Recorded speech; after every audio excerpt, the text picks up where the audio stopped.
The last few bars have been really good.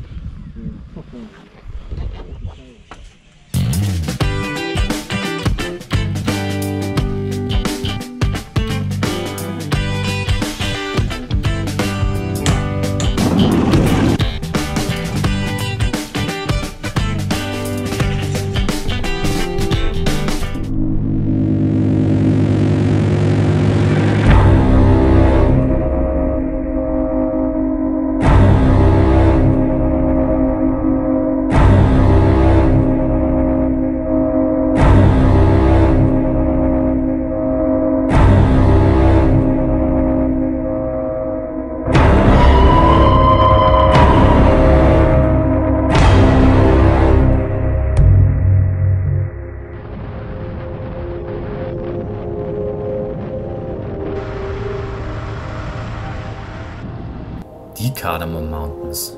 Auf uns wartet das mit Abstand größte Abenteuer unserer Tour. Noch sind wir entspannt, starten gemütlich in den Tag. Wir wissen, dass heute eine lange Fahrt auf uns wartet.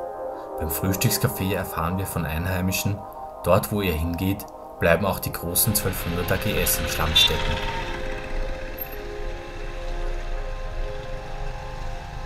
Wir sind nicht zur Erholung hier, folgen dem Ruf des Ungewissen. Und eine kleine Honda lässt sich schließlich leichter aus dem Dreck ziehen als ein vollbeladenes 300 Kilo Bike.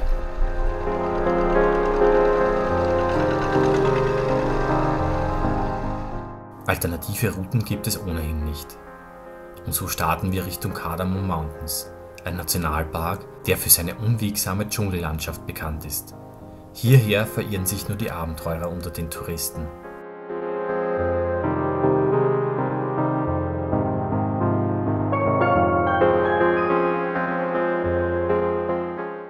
Ein Verkehrsschild gibt Hoffnung, endlich die elendslangen Geraden hinter uns zu lassen. Weit kommen wir erstmal nicht.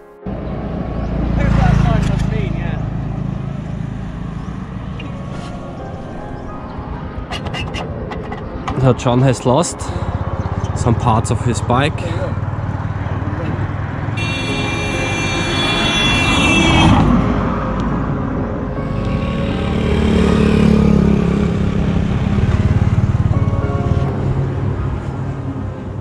Ein freundlicher, minderjähriger Mechaniker ist auch gleich ums Eck und repariert das Nötigste.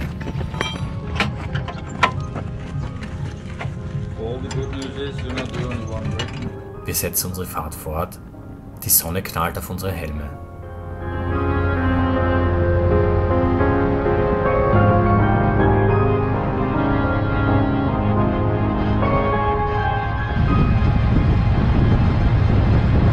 Wir sind weit abseits von größeren Siedlungen oder Städten, genießen den kühlenden Fahrtwind auf den letzten Kilometern asphaltierter Straßen.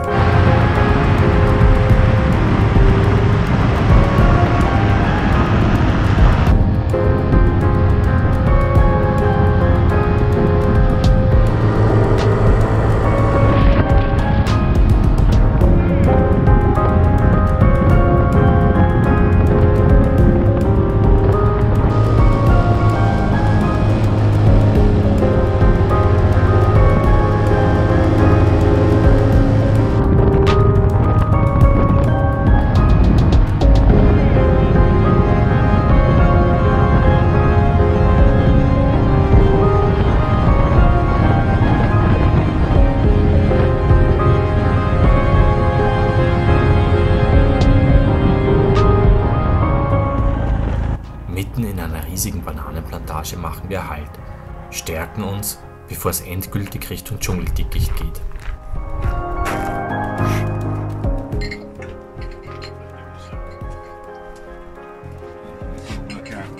Eigentlich ein ziemlich schöner Ort hier. Ein riesen Bananenfeld, wo wir stehen geblieben sind, um was zu essen zu finden. Die Kommunikation ist ein bisschen schwierig.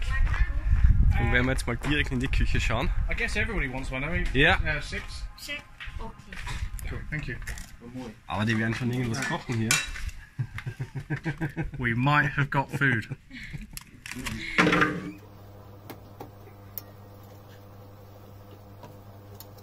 How many hours did we reserve for this lunch? How are you going to get the egg in it?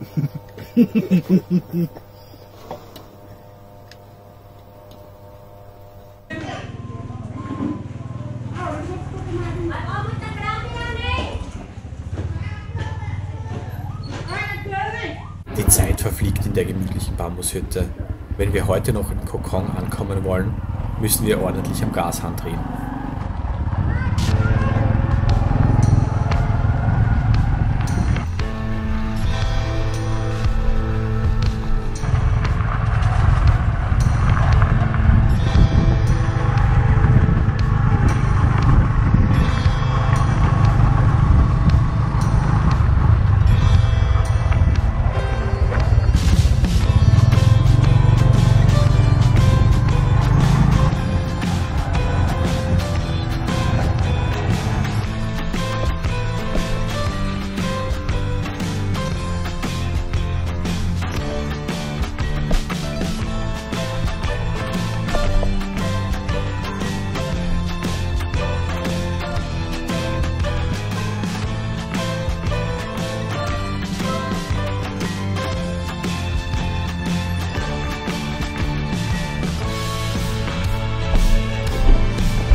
Ab jetzt gibt es nur noch staubige, sandige und ausgewaschene Schotterwege. Die letzten kleinen Siedlungen haben wir bald hinter uns gelassen. Ich folge der Staubwolke meines Vordermanns und versuche, den Schlaglöchern und Auswaschungen so gut es geht auszuweichen. Oft heißt es einfach, Augen zu und durch. Wieder habe ich ein Hindernis im Staub einfach zu spät gesehen.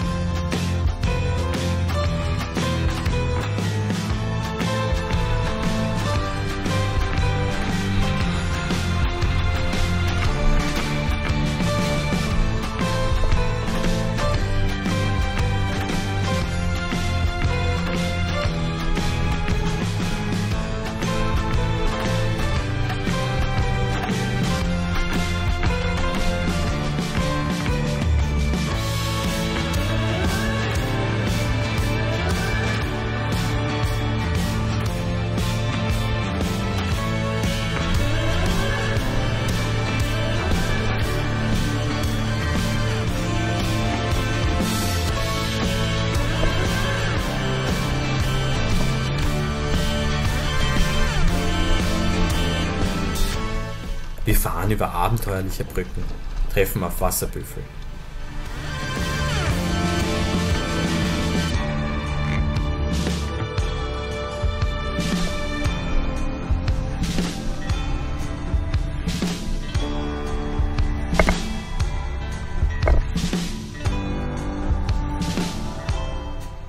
Gut, dass es heiß, staubig und trocken ist. Wir wissen, hätte es hier geregnet, wären wir wohl im Schlamm verendet. Tiefe Rillen in der Fahrbahn zeugen von Fahrzeugen, die sich hier durch die Landschaft gepflügt haben.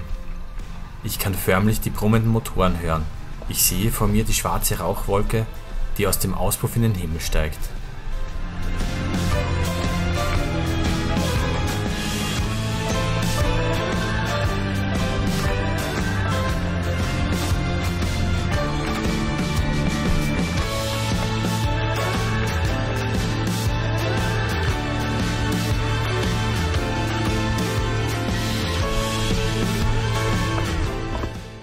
Die Honda müht sich im ersten Gang bergauf. Sie tut mir fast leid, wenn ich wieder und wieder durch ein tiefes Schlagloch fahre. So scheppern wir durch die wechselnde Vegetation. Auf vertrocknete Graslandschaften folgen saftig grüne Wälder. Abwechselnd weht uns roter, gelber und grauer Staub ins Gesicht. Auffällig sind die völlig verdreckten Pflanzen entlang des Weges. Geregnet hat es hier wohl länger nicht. Wir können uns glücklich schätzen.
Wir treffen kaum auf Menschen und Fahrzeuge.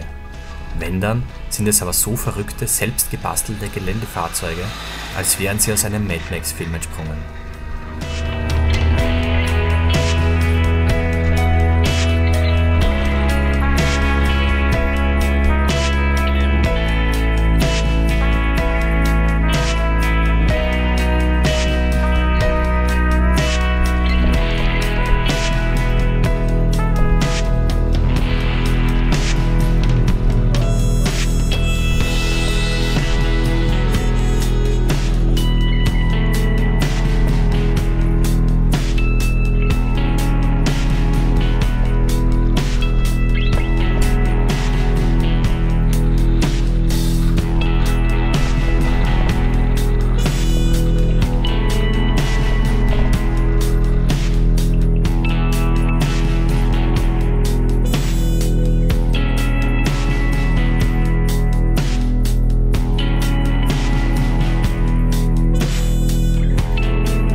See machen wir kurz Halt.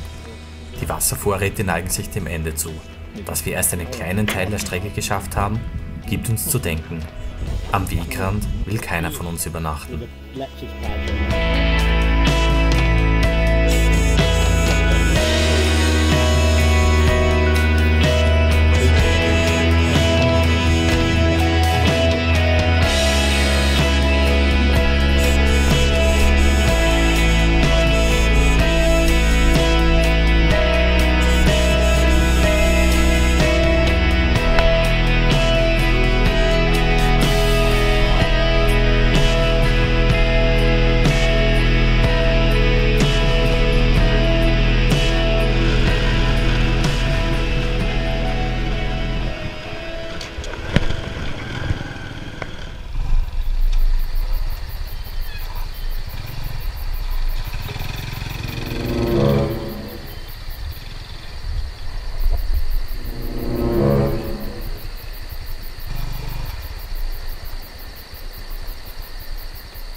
Halbnackter Mann mitten im Dschungel verwirrt uns kaum.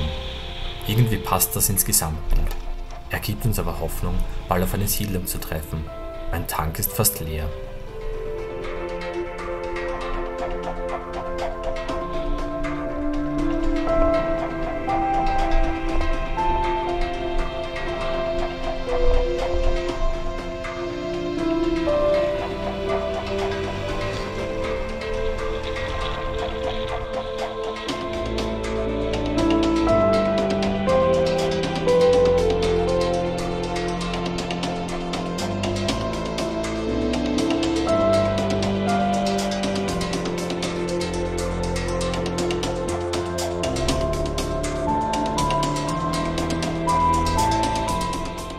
Wir fahren in ein staubiges Dorf.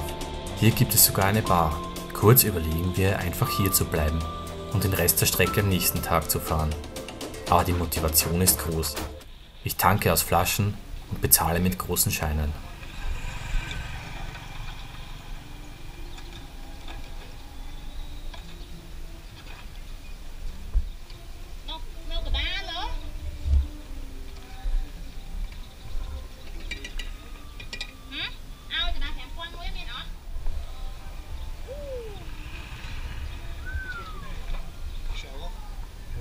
10,000. $2.50.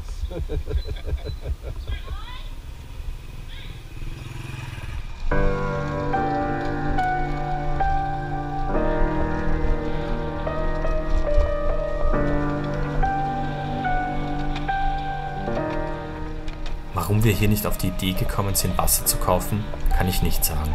Schon geht's weiter Richtung Wildnis, Richtung Staub und Abenteuer. Die Sonne steht bereits tief.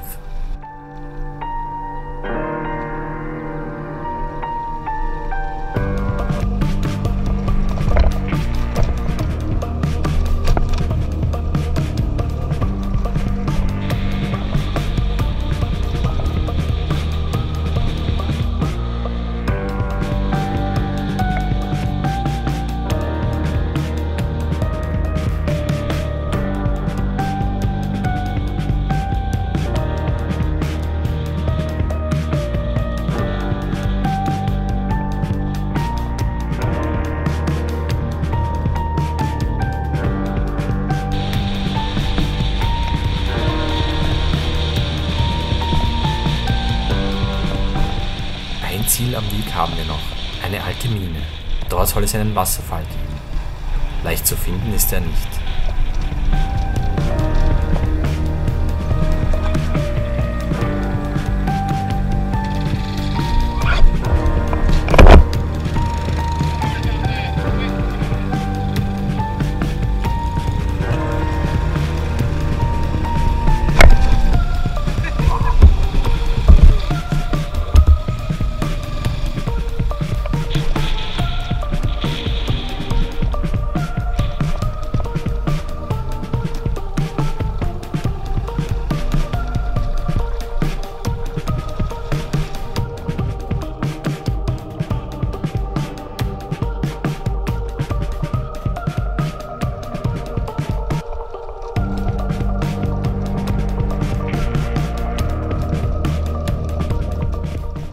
Über grobe Felsen fahren wir immer tiefer in die Mine. Die Hondas klappern. Mein Reifen hat kein Profil mehr. Ich hoffe, dass ich es auch wieder raus aus der Mine schaffe.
Ausschaut, sind wir da jetzt eine alte Mine runtergefahren und angeblich sollen da irgendwo Wasserfälle sein. Ja, ich werde mir das mal anschauen. Unsere Bikes stehen alle sicher nahe beim Abgrund, damit auch ja nichts schief gehen kann.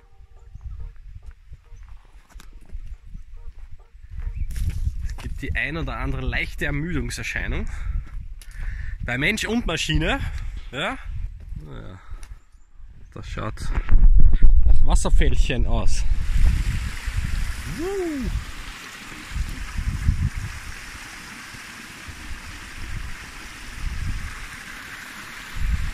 Holy fuck. Holy fuck.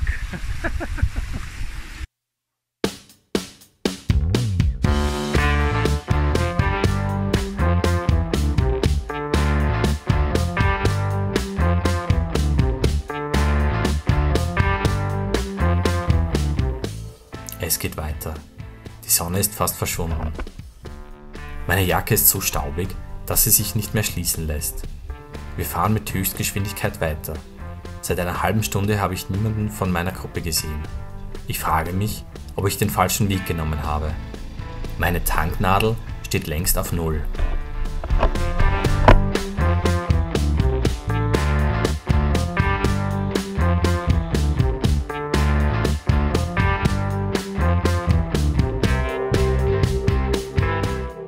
Ich finde meine Mitstreiter wieder, akzeptiere, dass meine offene Jacke im Wind flattert.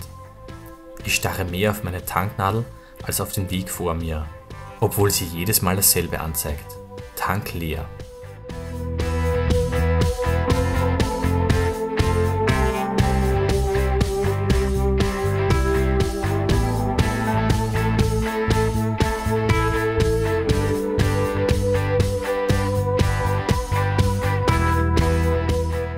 Wir passieren einen chinesischen Staudamm. Der Wachmann scheint sich nicht für uns zu interessieren.